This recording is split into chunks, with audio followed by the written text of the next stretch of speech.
नमस्कार। योग के द्वारा अब सभी मेरे साथ आप अपने शरीर को स्वस्थ रख रहे हैं और मैं देख रहा हूं कि आप कई तरह के प्रश्न कर रहे हैं। मुझे व्यक्तिगत रूप से भी आप फ़ोन करते हैं। बड़ा अच्छा लगता है कि आपको योग में कुछ मैं सिखाने में कुछ अपना योगदान दे रहा हूं। यद्यपि कोई बहुत बड़ी साधना नहीं है योग की, लेकिन कुछ जो सीखा है अपने गुरुओं से वो मैं आपको बताने का प्रयास करता हूँ।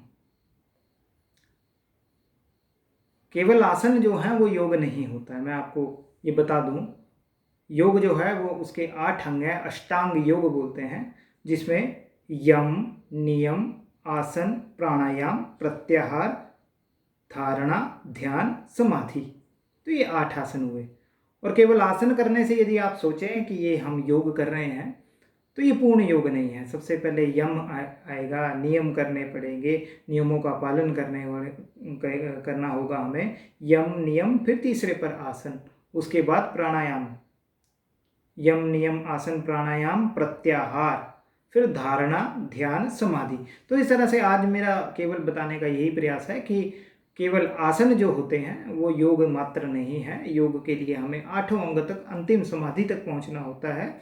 मैं किसी दिन किसी वीडियो में ये भी बताऊंगा कि 8 अंग ये कौन कौन से हैं। इन 8 अंगों में आगे भी इसके उपभेद हैं, वो क्या क्या हैं, तो हम किस तरह योग को, पूर्ण योग को अपना सकते हैं। तो आज इतना ही कि आसन भी योग का एक अंग है।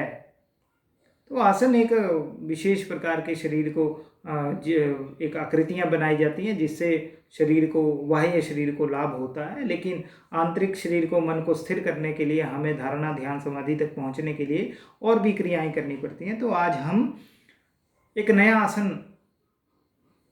करेंगे। मैंने जैसा कि आपको बताया है कि कई पशु पक्षियों के नाम पर हमारे ऋषि मुनियों ने आसन बनाए हैं, या आसनों की विधियां हम सबको बताई हैं। तो वैसा ही एक बड़ा सुंदर आसन है भुजंग आसन। भुजंग तो आप जानते ही हैं, भुजंग अर्थात सर्प। तो नाम से ही लगता है कि ये जो आसन है ये सांप के आकार का या सांप की तरह होगा। तो आपने सही समझा है, ये सर्प की तरह दिखता है। ये इस आसन में हम जो हैं वो सर्प की योनि में पहुंच जाते हैं, आप ये भी कह सकते हैं। तो आइए हम इस आसन को करते हैं।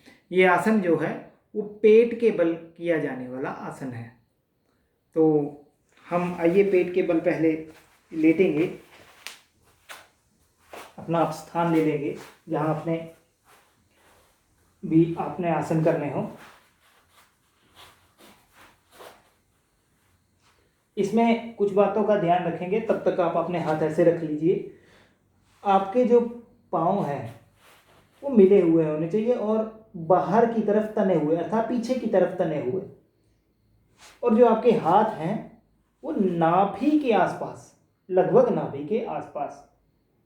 और फिर श्वास लेते हुए नाभि तक के भाग को, केवल नाभि तक के भाग को आपने उठाना है और फिर ऊपर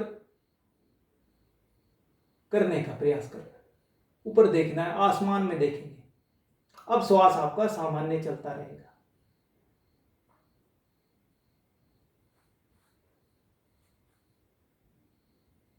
पीठ में स्ट्रेचिंग का अनुभव करना है।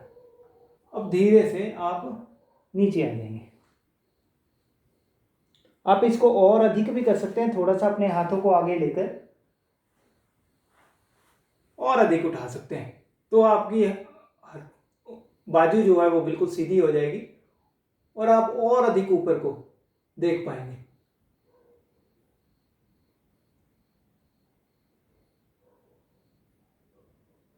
श्वास आपका सामान्य चलता रहेगा और धीरे धीरे आपने नीचे आना है। हमने 2 विधियां सीख ली हैं। अब तीसरी विधि विस्तृत भुजंगासन। इस तरह आगे अपनी ठुड्डी के नीचे आप हाथ रखेंगे और आप अपने आगे के भाग को, पूर्वार्ध को इस तरह उठाएंगे और अपनी बाजुओं को पूरा सीधा कर देंगे। नजर आपकी आसमान की तरह। सांस सामान्य लेते रहिए और आप अनुभव करेंगे कि हमारी पीठ की ये पूर्ण व्यायाम करवा रहा है। ये आसन जो है हमारी पीठ का व्यायाम करवा रहा है। धीरे धीरे आपने नीचे आना है और आप अब कुछ देर आराम कर सकते हैं। इस तरह हाथ रखिए और इस तरह आप थोड़ी देर के लिए लेट सकते हैं। पूरे अपने शरीर को आराम देना है। थोड़ी देर आराम करके हम पुनः इसको दोहराएंगे।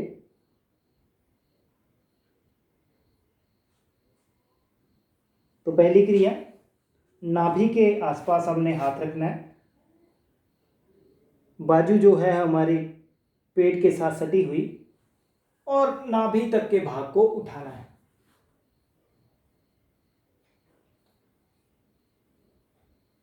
ये इसमें कम ही उठेगा लेकिन पीठ के लिए बहुत अच्छा है ये पहली क्रिया। अब धीरे धीरे नीचे आना है। थोड़े से हाथ अपने छाती के पास आएंगे और अब पूरा पूर्वार्ध को आपने उठाना है और बाजू आपकी सीधी रहेंगी। श्वास प्रश्वास चलता रहेगा।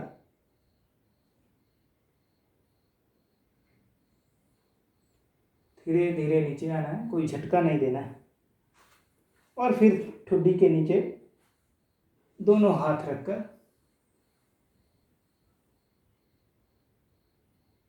ऊपर देखना है। श्वास सामान्य गति से चलता रहेगा।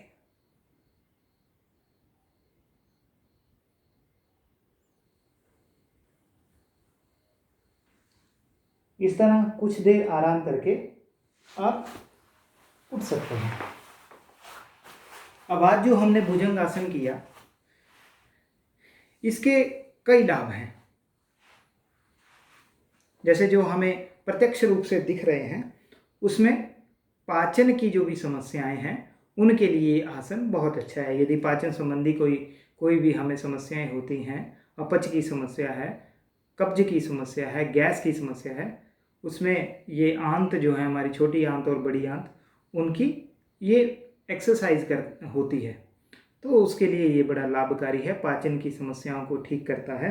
इसके अलावा सर्वाइकल की समस्या जिनको है, सर्वाइकल स्पॉन्डिलाइटिस, ये जो समस्याएं हैं वो इस आसन के द्वारा ठीक होती हैं। किसी किसी को बहुत अधिक दर्द होता है, इतना असहनीय, कई लोग मुझे कहते हैं कि बड़ा असहनीय दर्द होता है, तो वो धीरे धीरे करेंगे। अगर बहुत ज़्यादा समस्या है तब तो डॉक्टर को दिखाना है, लेकिन आपको हल्की हल्की दर्द होती है और ये आरंभ ही है, तो इस आसन को आप करिए, ये बड़ा लाभकारी है।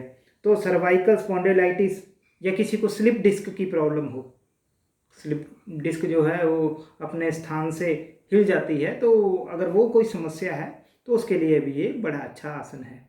और ये मन को केंद्रित करता है। ये जो आसन है ये मन को केंद्रित करता है और हमारी जो मेरुदंड है उसको मजबूती प्रदान करता है। ये हमारा मेरुदंड जो है उसको स्थिर रखता है, उसको मजबूत करता है, हमारी पीठ की मांसपेशियों को मजबूत करता है। तो इस भुजंग आसन को कर आप सभी जो हैं वो अपनी स्पाइन को, अपने मेरुदंड को स्वस्थ रखें। यही मेरा आपसे निवेदन है। धन्यवाद।